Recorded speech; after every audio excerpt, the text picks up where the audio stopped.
এখানে দুজনে নির্জনে।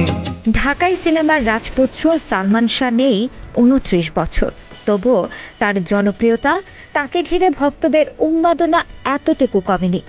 এখনও তার জন্মদিন, মৃত্যুবার্ষিকী কিংবা সিনেমা মুক্তি পেলে তাকে ঘিরে শুরু হয় আলোচনা। সম্প্রতি ১৯৯৪ সালে মুক্তি পাওয়া সালমান শাহ মৌসুমীর জুটির অন্তরে অন্তরে সিনেমাটি আবারও মুক্তি পেয়েছে প্রেক্ষাগৃহে। পুরান ঢাকার কোর্ট কাচারি এলাকা জগন্নাথ বিশ্ববিদ্যালয়ের পাশেই অবস্থিত ঐতিহ্যবাহী আজাদ সিনেমা হলে চলছে সিনেমাটি। মুক্তির ৩১ বছর পরও সালমান শাহ ও মৌসুমীর রসায়ন দেখতে প্রেক্ষাগৃহে ভিড় করছেন দর্শকরা। আজও হলের পর্দায় এই জুটির প্রেম, খুনসুটি, কমেডি আর আবেগঘন মুহূর্তগুলো দেখে দর্শকদের হৃদয়ে বয়ে যাচ্ছে এক মধুর আবেশ, এমনটাই জানাচ্ছে হল কর্তৃপক্ষ। ছবিটি নিয়ে সোশ্যাল মিডিয়াতেও নেটিজেনদের আগ্রহ ও আবেগের যেন কমতি নেই।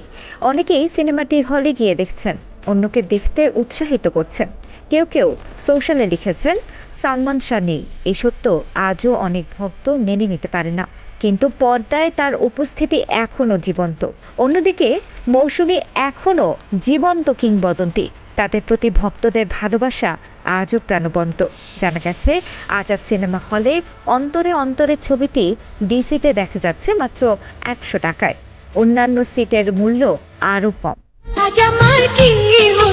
পরিচালক শিবলি সাদিকের হাত ধরে ১৯৯৪ সালে মুক্তি পাওয়া অন্তরে অন্তরে ছবিটি তৎকালীন সময়ে বাম্পার হিট হয়েছিল। ছবির কাল তো ছিলাম ভালো, এখানে দুজনে নিরজনে, ভালোবাসিয়া গেলাম ফাঁসিয়া, ও দাদি ও দাদি, একটু আদর করো না, অন্তরে অন্তরে পিড়িতে বাসা বান্দেরে, ও হিরো, আই লাভ ইউ শিরোনামের গানগুলোও ছিল তুমুল জনপ্রিয়। এখনও দর্শকের এসব গান মুখে মুখে ফেরে।